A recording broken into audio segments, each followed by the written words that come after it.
guys doing all right? Do we have any medical students? I know you in the green, you're a medical student. Point at you. Other medical students here? Perfect. Physicians? Other healthcare providers? I hope that this resonates with a number of you at different levels. And I'm going to try to turn this around to not just a provider-centric sort of message, but ultimately, I've been thinking a lot about how this ties into the patient-centric message. So we'll see how that works out. But I don't have to tell you guys that we're in a very sort of dynamic time. Healthcare is a moving target.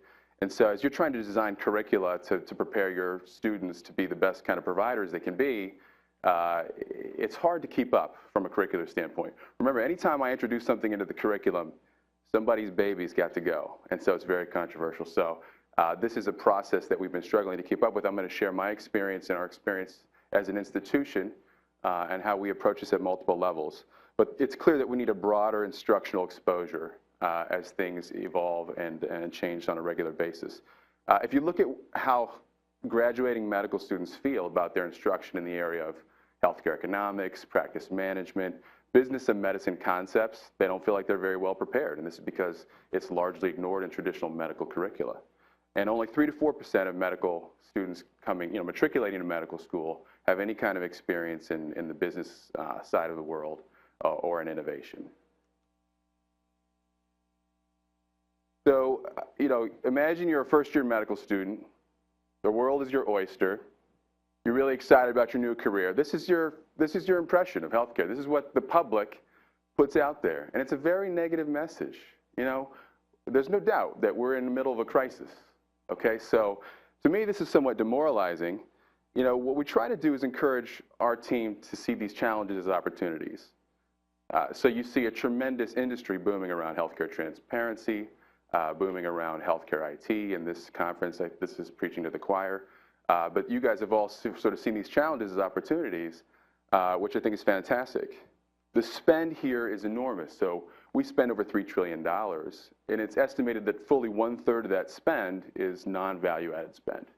So can we repurpose that money? Even if we spent no fewer dollars, can we repurpose that money to better end? When you ask the question, are we getting what we pay for?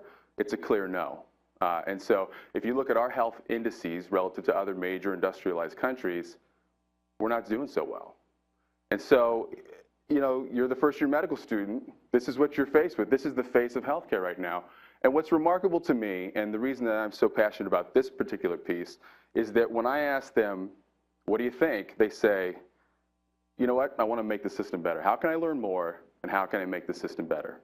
And so we've tried to provide a framework to do this at several levels. In the general medical curriculum, all of our students have access to our Louisville Lectures offering, which is a multidisciplinary sort of lecture offering. It actually provides online CME for anybody who's interested. And we've built a leadership curriculum in there. It's largely comprised of other people's expertise, frankly, but there's a leadership curriculum that includes TED Talks and things like that. And then we spend some time trying to, for the most part, get them up to speed on how did we get to where we are currently, helping them understand the landscape that they see, which is a pretty complicated landscape.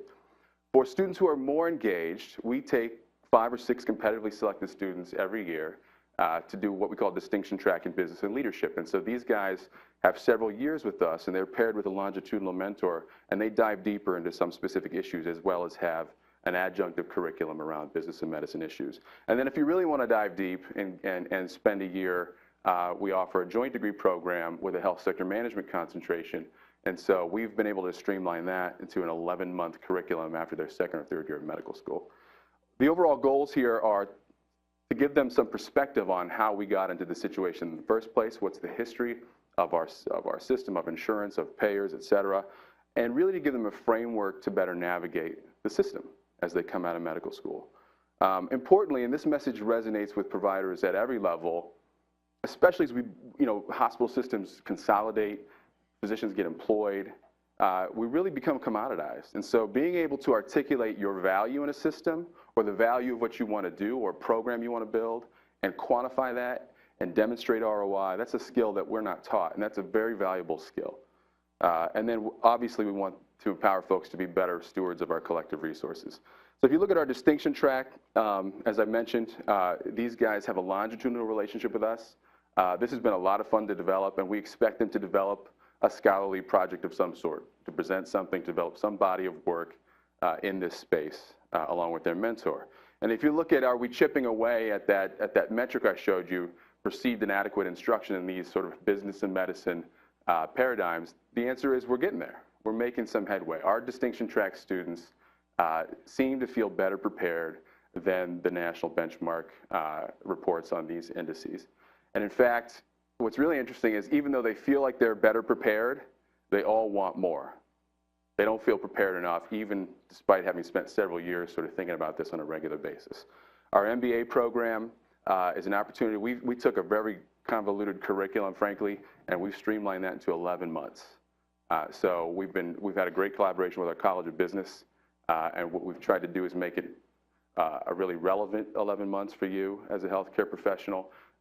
Humana is headquartered in Louisville, and so they've been a great partner at taking folks in. In fact, you can do an internship, which is a paid internship, and this is largely a nights and weekends program, and so that entirely pays for the curriculum, for the tuition of the MBA program. And then really my other passion project is the Center for Health Process Innovation. So we tried to roll up all of these efforts under the umbrella of the center. And the center is designed to put some common sense, evidence-based approach to healthcare reform. We do this at several levels, and our mission sort of broadly is to face the challenges that we all face and try to find better and creative solutions for those problems. We do this in an effort really to provide service within our institution, sort of consultative services in-house. We also do consultative service work outside, and we have a number of industry collaborators that we worked with.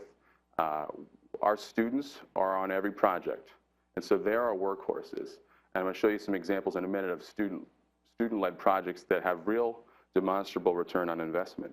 Ultimately, what we try to do is enact things that make patients better or that make providers' lives easier in a more cost-effective way, right? We want to drive better quality, better safety, better value. And so that's the idea. And that's really, as I've thought more and more about this topic at this conference, that's really, to me, what the overarching message of this is. If we don't find better ways to do what we do, then we can't provide that care to patients. You look at the common thread of every patient's story here. It is, provider didn't have time for me, they didn't seem interested, their hands on the doorknob. And I think about this as the provider, what's going through their minds? It's not that they don't care. Nobody got into medicine because they don't care. They're pulled in 1,000 directions. We don't have time to do it the way we want to do it. Annals of Internal Medicine just published a study this month showing that for every hour we spend with direct patient care, 3 to 4 hours of care outside of that patient interaction is spent on that patient interaction, some of which is at home at night. Our student projects have been a lot of fun. So we've driven over $646,000 in value to the Department of Pediatrics. This is a group, this developmental pediatrics group, does assessment of kids with developmental delays. So this is a traumatic thing for parents. Every program in our region has a greater than 12-month wait time to get in. So imagine a year-long wait. We drove that down to 0. And then we've done some process engineering work in the Department of Pediatrics that's got an estimated value of almost $400,000 just by virtue of increasing capacity. We try when we have some wins to push it out there as a form of thought leadership, really just to share best practices. And this is one of the things, as you think about what's missing, we don't have interoperability of EMRs, we don't have visibility of our patients when they're outside of our system, and we don't have good ways to disseminate what's working outside of venues like this. And so there's a greater need for, when you found something that seems to work, to describe it, to put it out there, to share best practices. One of the things that the Affordable Care Act has done is it's changed the dialogue. So we're thinking about the economics of healthcare in a way we never have before. We're forced to. We're also faced with opportunities for strategic partnerships that never existed before. Opportunities to share risk, to redesign workflow with industry, with payers, along with healthcare enterprise markets. And that's never been the case before. And so to me, that's an exciting opportunity. These are some of our partners that we've been working with in different venues and different projects. And again, I think getting the word out there across that network is critical. In my mind, this is the missing piece for providers to be able to spend more time with patients. This is the missing piece to bring back quality and value to that interaction. We have to have the opportunity to innovate. We have to have the creative space to care. And if we can't get this piece right, we won't have that. So I'll stop there and take questions.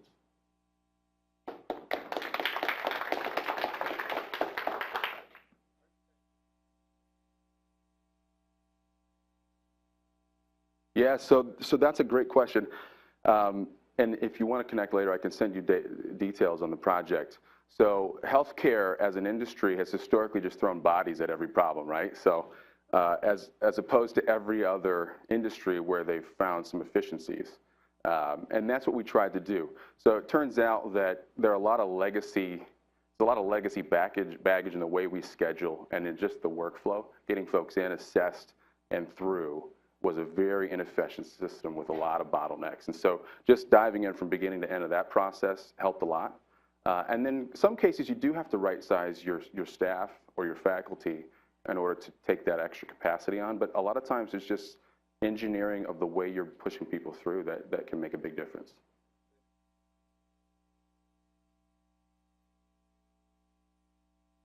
Yeah, the answer is often yes. So I direct the Department of Medicine outpatient clinics in our institution, and we completely redesigned our scheduling template.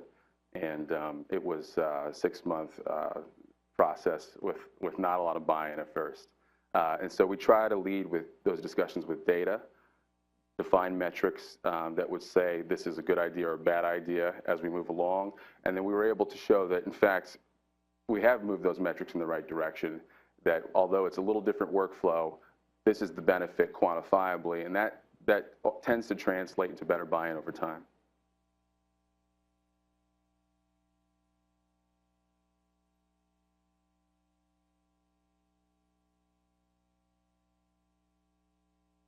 That's an ongoing discussion. So as far as the general medical school curriculum goes, it's been very slow for the reason I said, that everything that's in there somebody champions and has developed and spent time on. So I'm a big believer in blowing up the current medical education paradigm and redesigning, frankly, what I think ought to be a 3-year medical school experience and then on your way, because as you know, residency training has less face time and hours regulations. I think we need to extend that and minimize medical school.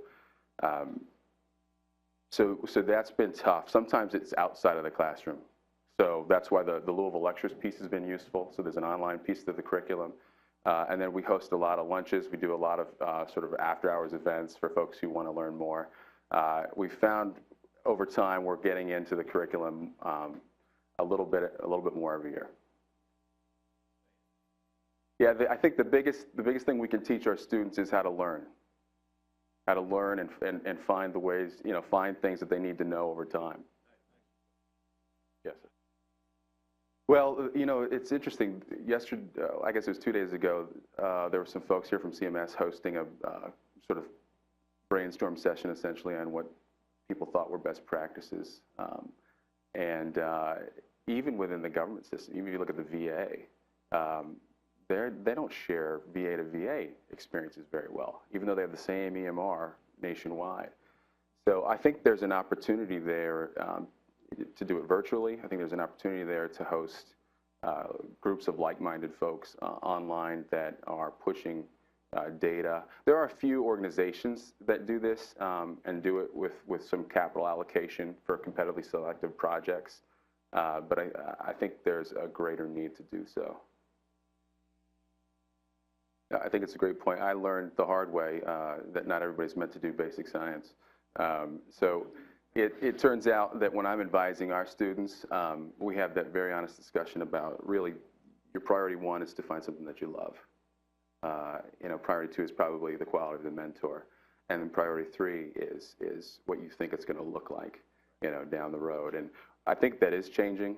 I think because, as I said, because the dialogue around this has changed and it's sort of top of mind for almost everybody at every level, people are willing to entertain this conversation in a way they haven't in the past.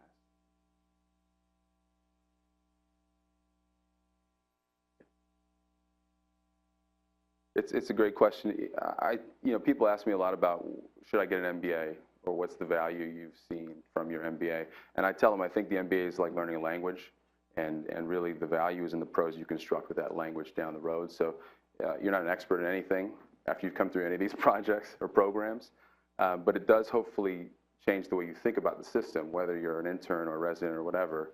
We do have some exposure, a weekend essentially dedicated to these concepts for residents entering their last year of residency across the entire enterprise. So they get a weekend kind of boot camp, which is probably insufficient, but it sort of refocuses them to think about this. But you're right, the challenge is when you're in the whirlwind of every day, you know, do you have any time to be creative and carve out space to do these kinds of projects? That's the challenge that we all face every day. Thanks, everybody.